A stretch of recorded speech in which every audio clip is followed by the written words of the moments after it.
근데 예수님이 이 제일 첫 번째 표적을 갈릴리 가나의 혼인 잔치집에서 베풀어 주셨는데, 그때 베풀어 주신 그 표적의 의미가 오늘 살아가는 우리들에게 무엇을 가르쳐 주고 있고, 우리는 이 사건을 통해서 무엇을 배우면서 신앙생활을 해야 할지 세 가지 면만 좀 생각을 하면서 은혜를 나눌까 합니다. 먼저 본문 말씀은 기독교는 변화의 종교라는 사실을 가르쳐 줍니다. 유대인들의 집집 앞마당 저기 들어가는 입구에는요, 돌 항아리들이 이렇게 놓여 있어요. 그 돌 항아리에는 물이 담겨져 있는데, 이 물이 뭘 하는 물인고 하면 손님들이 그 집을 방문할 때, 그 당시에 팔레스타인 지역은 사막이기 때문에 그 샌달이라는 그 슬리퍼 모양으로 신발을 신고 다니기 때문에 발에 먼지가 많이 묻거든요. 모래도 묻기도 하고 먼지가 많이 묻기 때문에 손님들이 그 집을 방문할 때 종들이 나가서 그 항아리에 있는 물을 가지고 그 손님들의 발을 다 씻겨준 다음에 안으로 영접해드리는 풍속이 있었습니다. 자, 그런데 그 물이 우선 위치가 바뀌게 됩니다. 집 입구에 놓여 있던 게 잔치성의 중요한 메뉴로 상에 오르는 위치가 바뀌게 되지요. 색깔도 바뀌게 됩니다. 포도주 색깔 여러분들 아시죠? 물은 무색입니다. 색깔이 없질 않습니까? 맛이 바뀌게 됩니다. 가치가 바뀌게 돼요. 용도가 바뀌질 않습니까? 기독교는 예수님의 능력을 통해서 이렇게 변화될 수 있다는 사실을 우리들에게 깨우쳐 주고 있습니다. 전통적인 율법 가정에서 태어나서 가마리엘이라고 부리는 그 석학 밑에서 전통적인 율법을 공부를 하고 예수 믿는 사람들을 핍박하고 교회를 핍박하고 잡아들이기에 앞장서고 있던 사울이라는 청년이 다메섹 도상에서 예수님을 만난 다음에 놀라웠게 변화를 받지 않습니까? 전도자가 돼요. 사도가 돼요.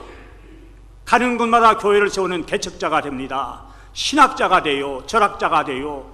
기독교 역사에 예수님 다음으로 제일 영향력을 많이 미친 사람이 사울이 변해서 바울로 된 사람 아닙니까?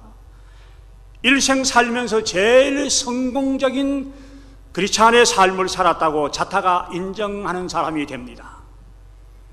바울만 그런 사람인가요? 날이면 날마다 그물이나 들도 메고 갈릴리 바다에 나가서 그물을 던지면서 고기를 낚아 올리고 고기를 잡아오던 베드로라는 사람도 예수님을 만난 다음에 예수님의 사랑받는 수제자로 바뀌지 않습니까? 베드로 전서 베드로 후서라는 책을 기록하는 저술가가 됩니다. 로마를 방문하신 분은 알지만 로마에 있는 베드로 성당 얼마나 화려하고 얼마나 웅장한 성당입니까? 그 성당 이름이 베드로 성당이라고 불려요. 남편이 다섯이 있어서 손가락질 받고 있던 그 여인이 예수님 만난 다음에 전도자로 변하지 않습니까? 예수님 바로 만나게 되면요, 놀라운 변화의 역사가 나타납니다. 깡패가 전도자가 될 수도 있고 강도가 목사가 될 수도 있는 것이거든요. 여러분이 잘 알고 있는 이극등이라는 사람은 평양에서 유명한 망난입니다. 그 당시에 평양에 마페 선교사님이 들어와서 복음을 전하고 있는데 양코빼기가 자기 동네에 들어왔다고 해서 두들겨 패던 사람입니다. 교회 짓는 것을 방해하고 오물을 뒤집어 씌우던 사람이거든요. 그러던 사람이 성일 전쟁이 일어나다 원산으로 피난을 갔다가 원산 지방에서 스왈렐이라는 선교사님을 다시 만나게 됩니다. 거기서 예수님을 영접하고 나서 평양으로 찾아와서 마페 선교사님 앞에 무릎을 꿇고 용서를 구한 다음에 마페 선교사님의 주선으로 신학교에 입학을 하게 되거든요. 1908년도에 신학교를 졸업하고 목사가 되신 이기풍 목사는 그 당시에 우리 조선 땅에서는요, 해외라고 부른 바다 건너 있는 제주도로 건너가서 복음을 전합니다. 제주도는 섬나라이기 때문에 미신이 얼마나 활기를 치던 시대인지 모릅니다. 뭐 용왕을 섬긴다, 우상을 섬긴다, 이런 지역에서 목숨을 걸고 복음을 전하다가 나중에 순교를 하게 되거든요. 망나니 같은 사람이 예수님 만난 다음에 복음 전하는 전도자로 바뀐 사건은 참 많이 나타납니다. 김익두라는 사람도 황해도의 주먹 대장이었습니다. 그분도 예수님 만난 다음에 부흥사로 우리 한국 역사에 복음 전하는 전도자로 삶을 살았지 않습니까? 우리 개인들도 마찬가지입니다. 예수님 바로 만나게 되면 우리 인생관이 달라지게 되어 있어요. 삶의 가치관이 달라지게 되어 있어요. 보는 눈이 달라집니다. 우리의 생각이 달라질 수 있다는 말씀이거든요. 매일 안 된다고 부정적으로 생각하고 못한다고 말하고 있던 사람이 예수님 바로 만나게 되면 긍정적인 사람이 될 수 있어요. 믿어지시나요? 매일 얼굴을 찌푸리면서 얼굴에 내 진짜를 그리며 살던 사람이 환한 달덩이 같은 사람으로 변화받을 수 있다는 말씀이에요. 안달하면서 날마다 초조하게 지내는 사람이 느긋한 사람으로 바뀔 수도 있습니다. 염려하고 불안하고 근심하는 사람이 기쁨의 사람으로 바뀔 수가 있고, 매일 바가지 긁던 사람이 예수님 바로 만나면 배려하는 사람, 여유 있는 사람으로 바뀔 수가 있어요. 영국이라는 나라 여러분이 잘 알지 않습니까? 바이킹족들의 후손들이에요. 바이킹족이 어떤 사람입니까? 해상에서 노략질 하는 사람 아닙니까? 배 타고 가는 상선들을 털고, 지금 뭐 소말리아 지역에서 우리 한국 상선도 뭐 털리고 그랬다는데 그런 사람들입니다. 근데 영국에 예수님이 십자가의 깃발이 꽂히고 난 다음에 영국이 신사의 나라로 바뀌지 않았었습니까? 나라 전체도 바뀌는 역사가 나타납니다. 여러분이 잘 알고 있는 일본이 미국을 공격한 다음에 기세를 올리다가 왜 무조건 항복하고 손들은지 잘 아시죠? 1945년도 8월 7일입니까? 8월 달에 히로시마 나가사키 지방에 원자탄이 떨어졌습니다. 원자탄 떨어지고 난 다음에 기세 등등하던 천황이 무조건 손을 들고 항복을 하지 않았습니까? 그래서 우리 대한민국도 독립을 얻게 되었는데, 원자탄의 힘이 얼마나 막강했으면 그렇게 기세 등등한 일본이 손을 들었겠습니까? 그런데 복음의 힘은 원자탄이나 수소탄보다 훨씬 더 막강한 파워가 있습니다. 수십 배, 수백 배, 수천 배 큰 파워를 가지고 있거든요. 원자탄은 사람을 죽이는 힘을 가질는지 모르지만 복음은 사람을 살리는 힘을 가지고 있어요. 변화시키는 힘을 가지고 있거든요. 바울 사도가 복음을 통해서 우리들이 변화되었다는 사실을 선포하면서 이렇게 말씀합니다.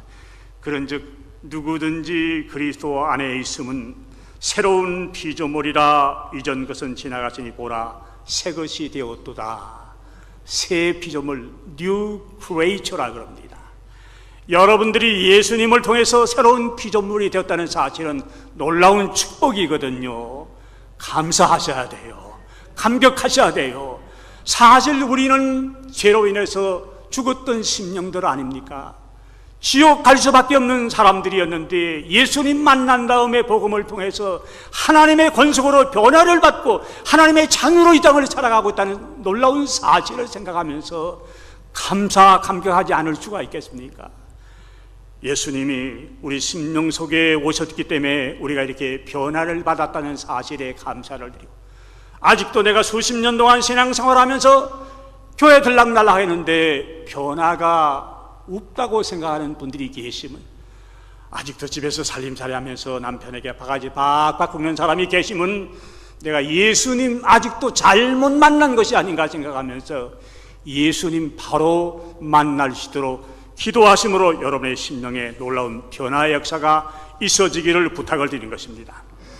두 번째 주시는 교훈이 뭔가 하면요, 기독교는 처음보다 나중이 더 나은 종교다, 이런 걸 가르쳐 주고 있습니다.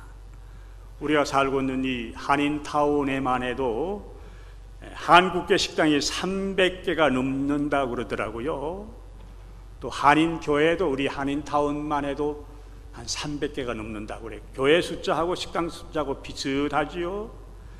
근데 여러분들이 어떤 식당에 들어가면 서비스를 잘 받을 수 있냐 그러면요, 그랜드 오프닝이라고 이렇게 브랜카드를 이렇게 붙인 식당에 가면요, 대접을 잘 받을 수 있어요. 오늘 돌아가시다가 아버지 날이기 때문에 어느 식당에 할까, 물론 자녀들이 예약한 사람은 그 식당으로 가시지만은 식당을 못 정한 사람이 있으면 가시다가 그랜드 오프닝이라고 이렇게 크게 그 브랜카드를 붙여놓은 식당이 있으면 들어가 보세요. 대접 참 잘 받을 겁니다. 세상 사람들은 처음에 오픈할 때나 처음 시작할 때는 잘 섬기고 대접을 잘 해줍니다. 옛날 우리 어른들은 잘 기억하시죠? 옛날에는 사과 한 괴짝을 사게 되면요, 그 톱밥이나 등겨 속에 사과를 묻어뒀어요. 기억하시죠? 우리 권사님들은 기억하실 거예요. 근데 사과 상자를 옷을 저기 빼고 열면요, 첫 줄에는 아주 굵고 빛깔도 좋은 사과들이 쭉 놓여 있어요. 근데 점점 톱밥을 헤치고 밑으로 내려가면요, 알도 요만하고 빛깔도 좋지 못한 게 있거든요. 세상 인심들은 다 그래요. 혹시 술 마시다가 예수 믿고 지금 술 끊은 사람들이 계시면 알는지 모르지만은 술집에 가서요, 옛날 막걸리라고 그럽니까? 한 대를 이렇게 오다 하면요, 처음에는 찰랑찰랑 주전자가 넘칠 정도로 한 대를 채워줘요. 근데 몇 주전자 마시고 나서 술 마신 사람이 해랑해랑 홀랑홀랑 하면요, 한 대 달라고 그러면 3분의 2밖에 안 줘요. 어떤 데는 반밖에 안 줘요. 계산할 때는 몇 대다 그러고 바가지 씌우거든요. 이게 세상 인심입니다. 그런데 예수님이 새로운 포도주를 만든 다음에 그 잔치를 주관하고 있는 연회장이 신랑에게 뭐라고 얘기하는가 하면, 오늘 읽었던 2장 10절에 보니까 사람마다 먼저 좋은 포도주를 내고 취한 후에 낮은 것을 내거든 그대는 지금까지 좋은 포도주를 주었도다. 자, 술 취하게 되면 그저 형편없는 거 주어도 다들 마시는 이런 형편이다, 그렇게 말하는데 기독교의 진리는 그렇지 않아요. 기독교를 밤 같은 종교라 그렇게 말하는 사람도 있는데, 한국에서 밤나무 여러분 밤 알질 않습니까? 밤 송우치 송 떨어지면요, 가시가 얼마나 많이 찔러요. 많이 찔러요. 발로 밟고서 가시를 벗기고 나면 또 두꺼운 껍질이 또 있지요. 또 두꺼운 껍질을 또 까고 들어가게 되면 알갱이가 나와요. 알갱이 또 그걸 까고서는 또 얄팍한 저기 껍질고, 그러고 나면 안에 들어가면 고소한 알이 나오질 않습니까? 마찬가지입니다. 교회 생활도 처음 할 때는 참 불편한 게 많아요. 오늘 산부 예배 교회 처음 나오신 분이 혹시 계실는지 모르지만 처음 나오게 되면요, 찬송을 부르라고 그러는데 찬송이 뭔지 잘 몰라요.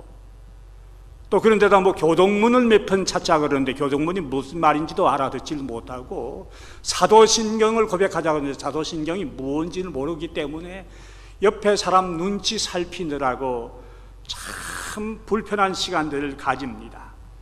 그러다가 점차적으로 교회 생활하다가 세례받고 직분도 받고 교회 성경 공부에 동참하면서 점점 신앙의 뿌리를 내리게 되면, 아하, 이제는 주일날이 기다려지는구나.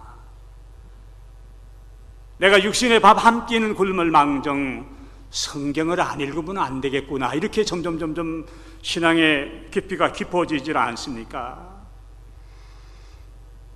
갈수록 귀하고 갈수록 점점 깊은 진리가 포함된 것이 우리 기독교 신앙인 걸 바로 알아야 돼요. 여러분들이 다 미국에서 살고 있지 않습니까? 미국에도 많은 문제가 지금 생기고 있습니다. 뭐 온란도에서 총기 난사 사건으로 뭐 49명이 있고 53사람이 다치고 뭐 이런 참 일들이 많이 벌어지고 있는데도 그래도 많은 사람들이 미국을 흠모하고 있어요. 혹시 세계 여행을 좀 하신 분들 알지만은 미국 패스포트를 보면요 굉장히 부러워하는 눈치로 패스포트를 바라봅니다. 저도 한 50개 나라를 선교 여행하고 돌아다녔는데 대부분들이 그래도 미국을 오고 싶어 합니다.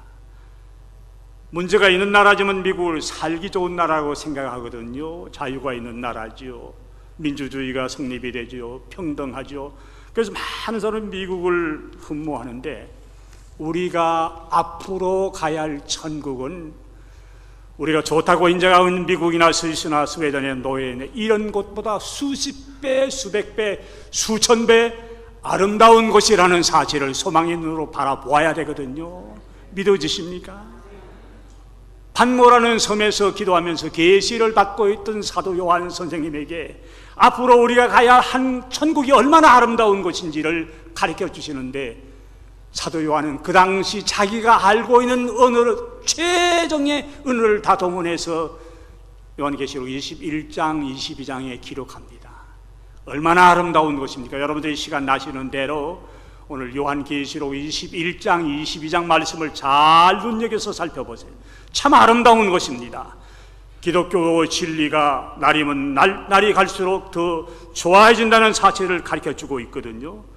이건 동시에 우리 이민 생활도 날이 갈수록 점점 좋아해질 것이라는 사실도 연관해서 가르쳐주고 있는 말씀입니다. 처음에 이민 오시느라고 미국 땅에 발을 내딛고 나면 무슨 말을 하는지 전혀 알아듣질 못해요. 귀가 안 들려요. 입도 열리질 않습니까? 참 힘들어요. 제가 알고 있던 사모님 간호사인데 처음에 이제 직장 구하기가 힘들어서 양로병원 간호사로 취직을 했었어요.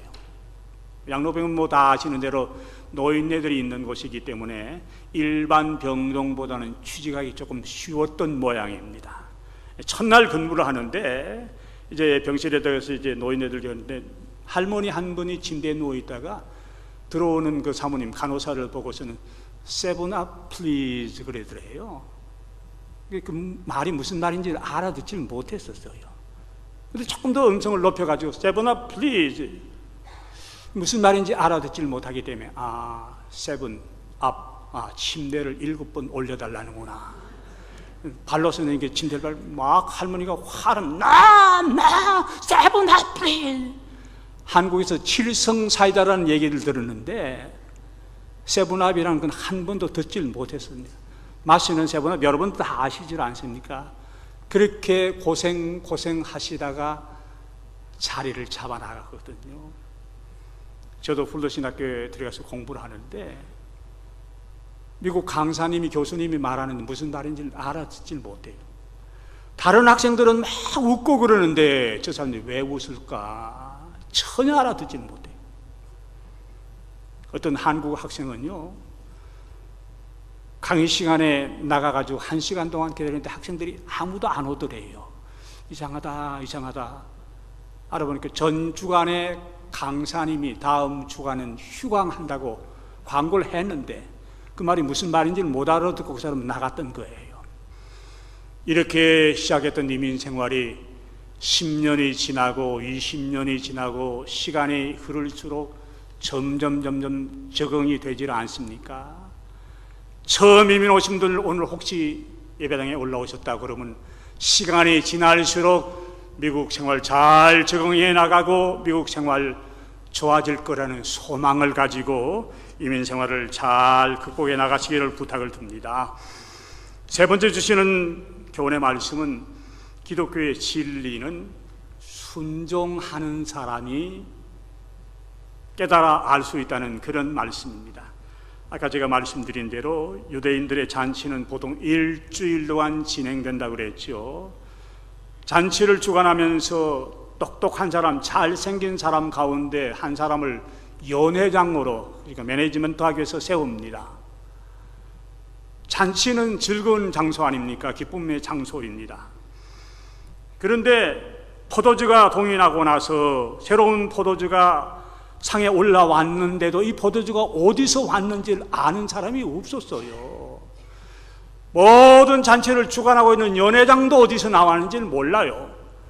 그날 결혼식의 주인공이라고 말할 수 있는 신랑 신부도 몰라요. 부모님들도 몰라요.